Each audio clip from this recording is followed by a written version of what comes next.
Assalamualaikum warahmatullahi wabarakatuh. Selamat pagi anak-anak. Jumpa lagi dengan Ibu Guru Dia hari ini. Oh iya, bagaimana kabar kalian semua? Semoga dalam keadaan sehat walafiat. Nah, apakah hari ini anak-anakku masuk semua? Masuk semua? Alhamdulillah kalau begitu.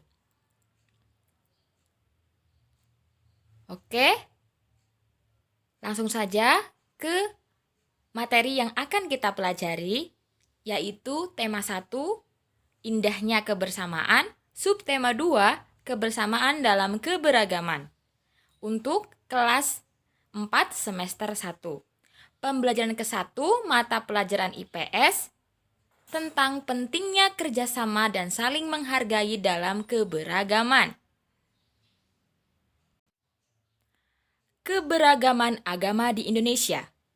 Ada yang tahu jumlah agama yang diakui oleh bangsa Indonesia secara resmi? Iya betul, ada 6 yang diakui oleh bangsa Indonesia. Nah, sebelumnya Ibu akan menjelaskan bahwa bangsa Indonesia merupakan bangsa yang majemuk. Salah satunya adalah keberagaman agama. Bangsa Indonesia secara resmi mengakui 6 agama. Apa saja anak-anak? Yaitu Islam, Katolik, Kristen, Hindu, Buddha, dan Konghucu. Untuk itu, setiap agama mempunyai hari besar, tempat ibadah, dan kitab suci yang berbeda-beda. Ada yang tahu? Salah satu agama yang tadi Ibu sebutkan, di mana tempat ibadahnya, apa kitab sucinya, dan apa hari raya yang mereka lakukan. Oke, jika ada yang belum tahu, akan Ibu jelaskan untuk kalian hari ini. 6 agama resmi yang diakui di Indonesia. Yang pertama adalah Islam. Kalian pasti tahu agama kita apa? Benar, Islam. Tempat ibadahnya di mana anak-anak? Betul, masjid. Lalu, apa kitab sucinya? Al-Quran. Nah, apa hari raya yang kita lakukan? Ada Idul Fitri, Idul Adha, dan ada lagi yang tahu apa? Tidak tahu? Oke, Ibu akan memberitahu. Hari raya selain yang Ibu sebutkan di tabel ini, pada agama Islam ada peringatan Tahun Baru Hijriah atau peringatan 1 Muharram. Ada juga peringatan Maulid Nabi Muhammad dan sebagainya. Oke, lanjut saja untuk agama yang kedua yang diakui di Indonesia. Yang kedua yaitu agama Kristen. Ada yang tahu agama Kristen itu tempat ibadahnya di gereja. Nah, kitab sucinya yaitu Alkitab.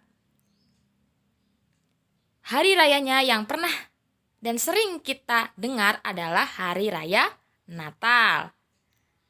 Lalu ada juga Jumat Agung, kemudian Paskah dan sebagainya.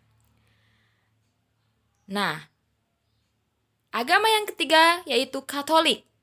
Agama Katolik tempat ibadahnya sama seperti agama Kristen yaitu gereja.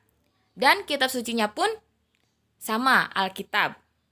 Perayaan hari rayanya pun sama dengan agama Kristen yaitu Natal, Jumat Agung, Paskah, dan sebagainya.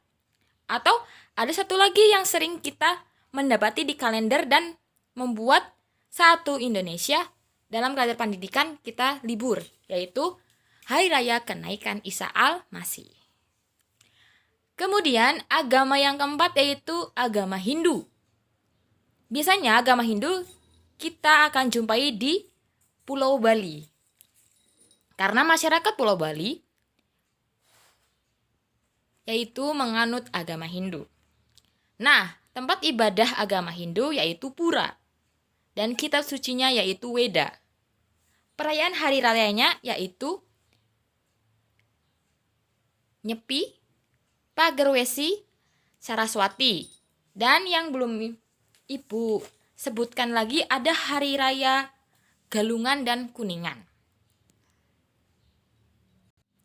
Oke, selanjutnya agama yang kelima yaitu agama Buddha. Tempat ibadahnya bernama Vihara. Kitab sucinya yaitu Tripitaka. Dan perayaan hari rayanya yang pertama yaitu Waisak, yang kedua Katina, dan ketiga Asyada. Agama Buddha kita sering jumpai ketika kita mengunjungi Candi Borobudur. Nah, di sana jika ada hari-hari besar, pasti banyak orang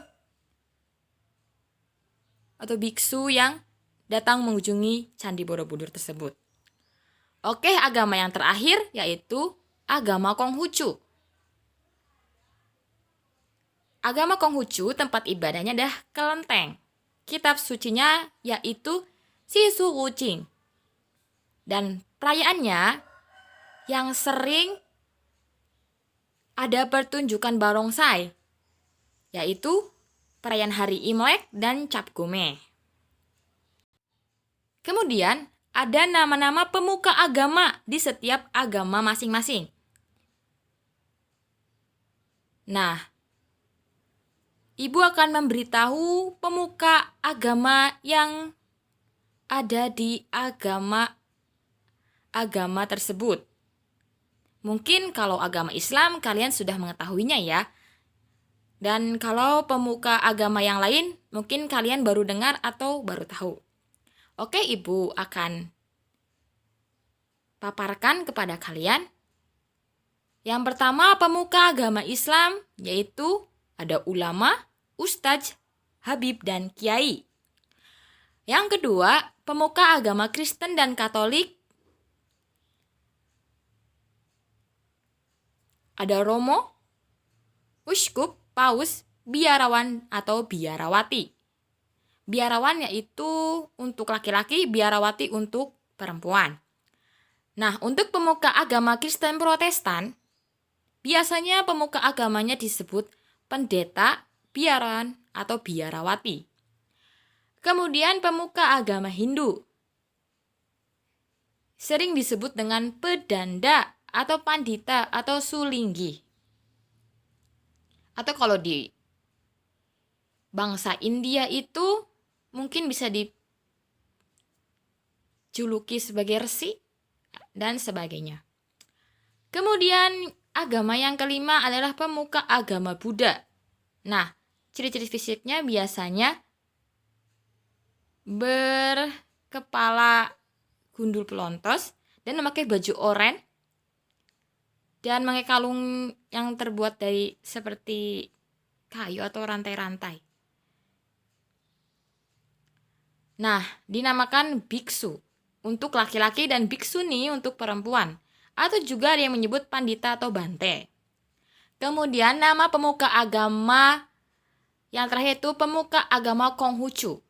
Sering disebut dengan Shushi atau pendeta, Wenshi, guru agama atau Jiao Sheng, penebar agama atau Zhang Lao, tokoh sesepuh. Bagaimana permulaan dan siapa pembawa agama-agama di Indonesia? Yang pertama, untuk datangnya agama Islam sekitar 1400 tahun yang lalu, agama Islam oleh Allah diutus kepada Nabi Muhammad SAW. Jadi pembawa agamanya adalah Nabi Muhammad SAW. Kemudian agama Kristen dan Katolik itu permulaannya sekitar abad ke-16 Masehi.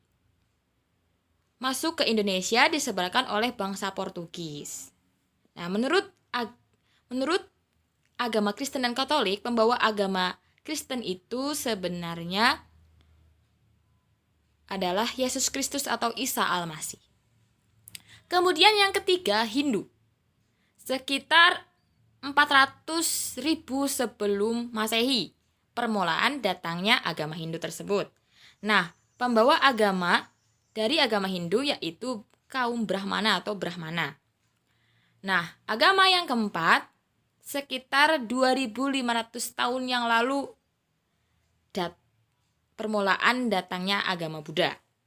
Nah, pembawa agamanya dinamakan Siddhartha Gautama. Agama yang terakhir yaitu Konghucu. Permulaan agama Konghucu sekitar abad ke-23 sebelum Masehi. Pembawa agamanya yaitu bernama Kongcu. Nah, setelah mengetahui pemuka agama masing-masing yang telah Ibu sebutkan, yuk kita tengok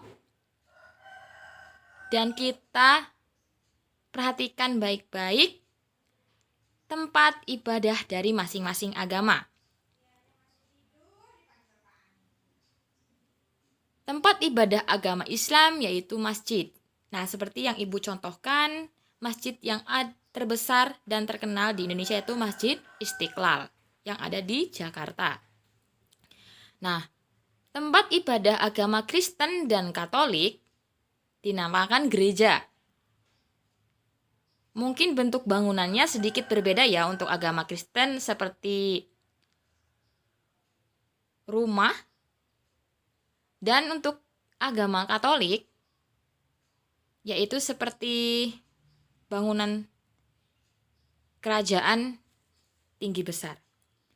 Nah, agama Katolik ini atau tempat ibadah ini yang terbesar ada di Jakarta yaitu Gereja Katedral yang berhadapan langsung dengan Masjid Istiqlal. Kemudian selanjutnya yaitu agama Hindu, tempat ibadahnya yaitu pura. Nah, Ibu tadi sudah menyinggung tentang umat Hindu di Indonesia yaitu ada di Pulau Bali. Nah, seperti yang gambar di samping yaitu pura yang ada di Bali. Kemudian agama Buddha, tempat ibadahnya yaitu vihara. Nah, kalian bisa lihat di gambar vihara bentuk luarnya seperti ini. Dan agama yang terakhir yaitu Konghucu. Tempat ibadahnya dinamakan kelenteng. Mungkin kalau dilihat secara sekilas akan mirip dengan vihara. Tetapi ada perbedaan. Tentunya kalau di agama Konghucu atau tempat ibadah kelenteng terdapat lampu-lampion merah dan ada tanda Cina di atasnya. Nah, untuk pengetahuan saja, bersumber dari Ruang Guru, persentase umat beragama di Indonesia didominasi oleh agama Islam yang sekitar 87,2%. Kemudian nomor 2 ada agama Kristen sekitar 6,9%. Lalu yang ketiga ada agama Katolik sekitar 2,9%. Selanjutnya ada agama Hindu sekitar 1,7%. Yang kelima yaitu ada agama Buddha sekitar 0,7%. Kemudian yang terakhir ada agama Konghucu sekitar 0,05%. Nah, itu dia yang disebutkan bahwa bangsa Indonesia mayoritas masyarakatnya beragama Muslim. Untuk itu, Ibu ulangi. Perbedaan agama bukan menjadi penghalang untuk tetap menjunjung persatuan dan kesatuan sikap saling menghargai dan bekerja sama antar pemeluk agama yang berbeda menjadi modal dasar untuk menjaga keutuhan NKRI. Jadi, kita tidak boleh membeda-bedakan agama yang lain dengan agama kita. Untuk itu, berikut adalah sikap menghormati dan menghargai antara pemeluk agama lain. Yang pertama ada memberikan izin ketika teman akan menjalankan ibadah. Kedua, tidak mengganggu teman yang sedang melaksanakan ibadah. Yang ketiga, bergaul dengan semua teman tanpa membeda-bedakan agama. Keempat, saling menghargai dan menghormati antar sesama teman yang berbeda agama. Yang kelima, membantu teman yang berbeda agama saat mengalami musibah. Nah, Ibu di sini mencontohkan ada 5 sikap untuk menghormati dan menghargai antar pemeluk agama lain. Oke, mungkin seperti ini yang Ibu jelaskan kepada kalian. Selebihnya Ibu mohon maaf apabila dalam menjelaskan kurang mendapat apa yang kalian inginkan atau tidak berkenan di hati kalian. Terima kasih anak-anak yang sudah mengikuti pembelajaran hari ini. Semoga kalian dapat memahaminya dengan jelas. Oke, sebelum itu, di akhir pembelajaran ini Ibu memberikan sedikit soal untuk kalian belajar di rumah. Untuk itu, oke, ini dia soal yang perlu kalian pelajari di rumah. Dan pertemuan berikutnya akan Ibu bahas secara bersama-sama dengan kalian. Jawabannya boleh ditulis di buku agar tidak hilang. Wabillahi taufiq wal hidayah. Wassalamualaikum warahmatullahi wabarakatuh.